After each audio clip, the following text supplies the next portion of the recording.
Yes, good evening, ladies and gentlemen. And as Grace mentioned, my name is Adriana Dawson, and it is my honor and privilege to offer you a few remarks on this very special occasion as we gather here this evening to celebrate the 10th anniversary of the Rhode Island Professionals Latino Association, or RIPLA. So it's really incredible that it's been 10 years already. Honestly, I remember the first time hearing about the association. At the time, I was in the community leading the Latino initiative on behalf of the Rhode Island Small Business Development Center. I also had a partner in crime at the time, my friend Tomas Avila. We were meeting with local entrepreneurs and organizations.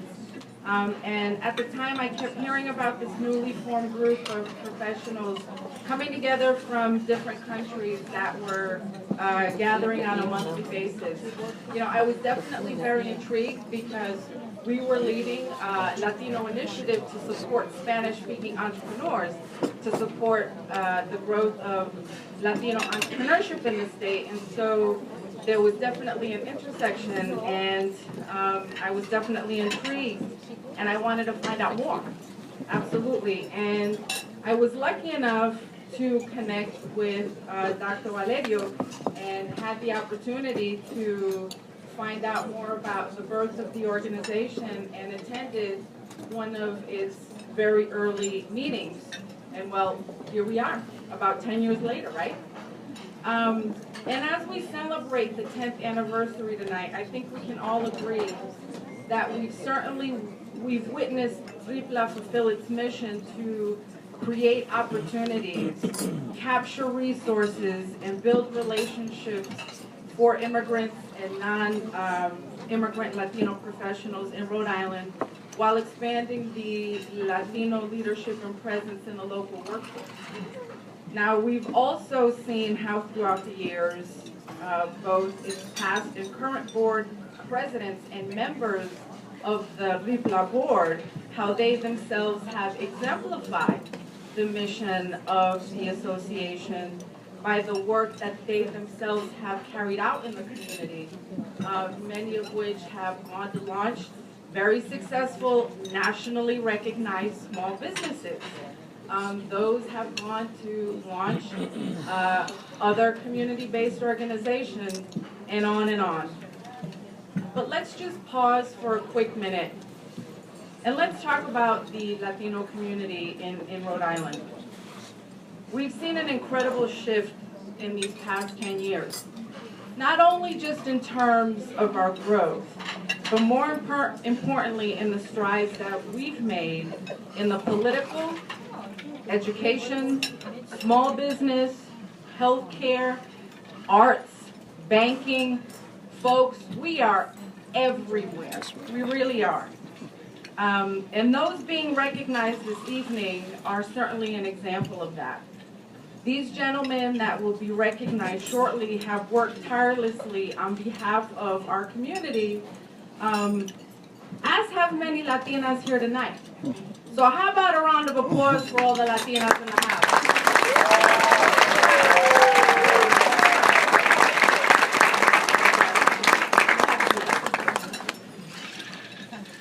But in all seriousness, imagine for 1 second if all of the amazing talent and human capital that we really do have in Rhode Island was harnessed to its full potential.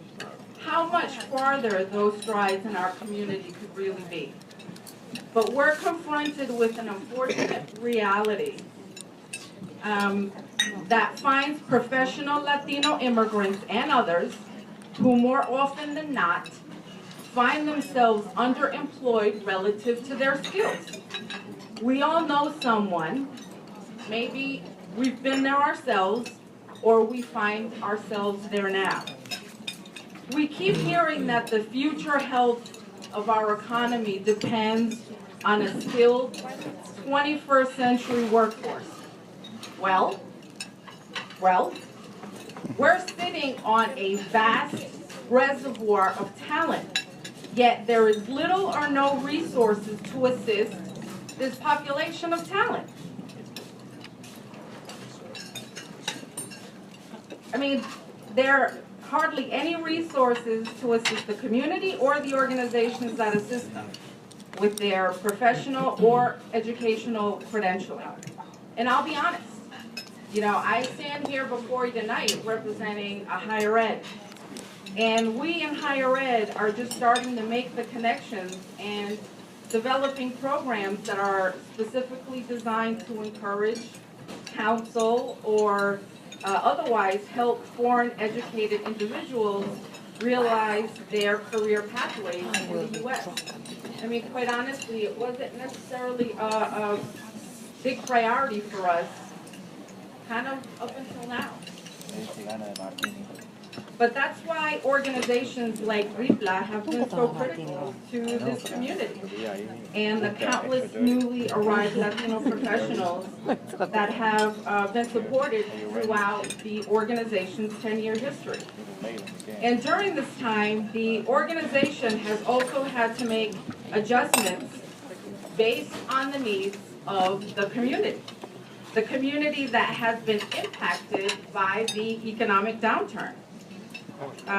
Its goal from the beginning has always been to be as responsive as possible to its members. I mean, we also, in addition to the newly arrived community, we also have a community of brothers and sisters that just simply find themselves unemployed or underemployed.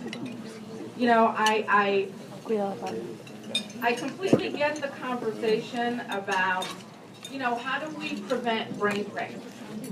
How do we, I understand that the state's leadership, economic development experts, and large employers, you know, they want to try to figure out, and even the university, we try to figure out how to retain recent graduates from leaving the state. Because these are the young people that are going to purchase homes, buy cars, and cement roots in the state. But you know what? What about the brains here? 20 years. 20 and 12. We dated for I 3 just years. get so and then we excited married. this little part. Now we're 20 years. 3 kids. 3 boys. And I say that because I participated in many conversations over the course of the past year. And we've been talking to employers and other partners. You know, when we have a portfolio of offerings about where to take the conversation to support the state's, you know, economic turnaround efforts, and it's been about workforce. It's been about supporting individuals in our urban cores, get onto the career ladder, create career pathways, engage in dual enrollment programs. But because we represent higher ed, it appears as though the conversation continues to be centered around where are your traditional 18 to 23-year-olds, you know, where are they staying after graduation? Are they going back home? And again, we need to figure out how to focus the conversation on, but what about the people that live here? What about the talent that's here? You know, how do we support the existing brains here? And so I'd like to take a moment to share a piece of eye-opening data with you. This comes from our friends at the Economic Progress Institute in their recent State of Work in Rhode Island 2015 Workers of Color report. And so I believe this is the first slide. This is the first slide, okay. And so what this first slide refers to is that over the last decade, the share of Rhode Island's workforce that is Latino grew by 38%, from 8.4% to 11.6%, while the share of the white workforce decreased by 5.3%, from 82.6% to 78.2%. So I'd like to take you now to the second slide. So although over the last decade, the median wages have remained stagnant as a result of the economic situation we've been in, the median wage for whites was $19.99 compared to Latinos at $12.45. Okay.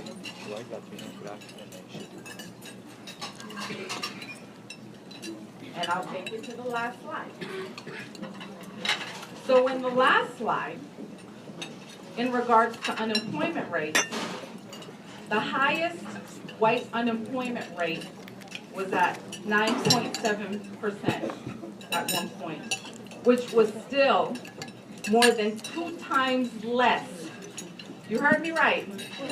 2 times less than the highest Latino unemployment rate, which was at 21.7%. Okay. Pretty staggering.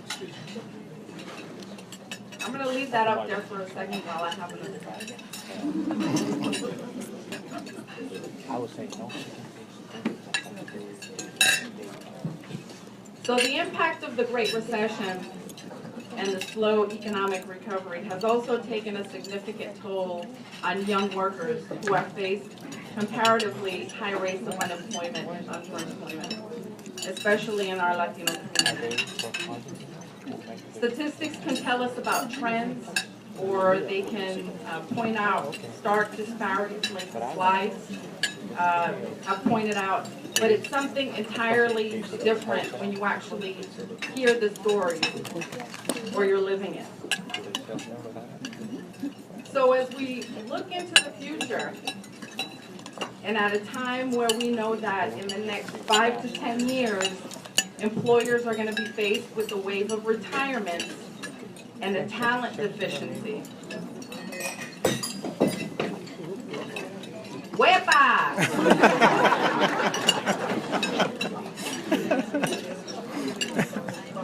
So I'm going to reiterate that future point, right? So at a time when we know that in the next 5 to 10 years, employers are going to be faced with a wave of retirements and a talent deficiency. And what we also know, that by 2020, the Latino population in Rhode Island is projected to be 17%.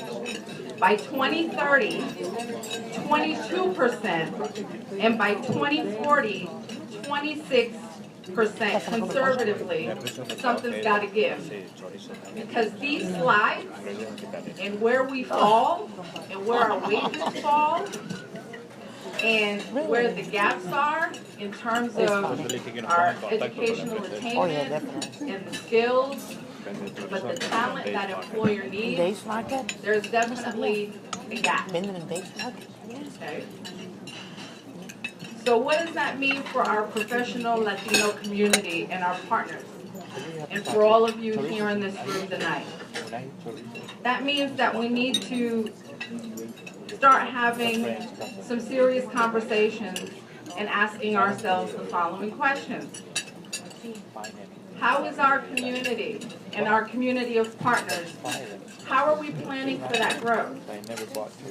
Just 3 to 4 years from now, we're going to go from a population of about 13.5% of the population to about 17% of the population. But they have it great. Yeah, they have it very good. What's our statewide comprehensive Latino agenda? And how are we holding our elected officials accountable? Or supporting capable members of our community running for office? How do we link arms and continue to support RIPLA and other mission-aligned organizations to expand Latino leadership and presence in the local workforce? How do we better align ourselves with industry and with employers? And to you sponsors in the room, we love you sponsors. But sponsorship is the beginning of a longer-term investment in our community. As you can see, we've made significant strides in our community, but we still have a ways to go, and we need your help. We want to be a part of the dialogue.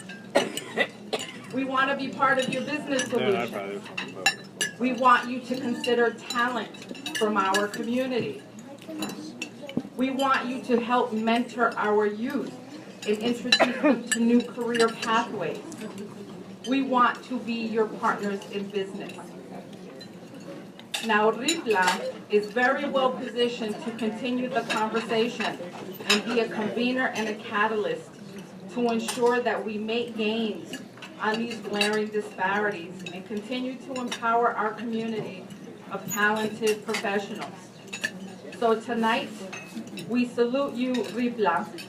Congratulations to you, OEDPAP, and to the entire past and present board representation for your accomplishments and support of the Latino professional community in Rhode Island during these past 10 years. Here's to the next 10. Thank you very much. Enjoy the rest of the day.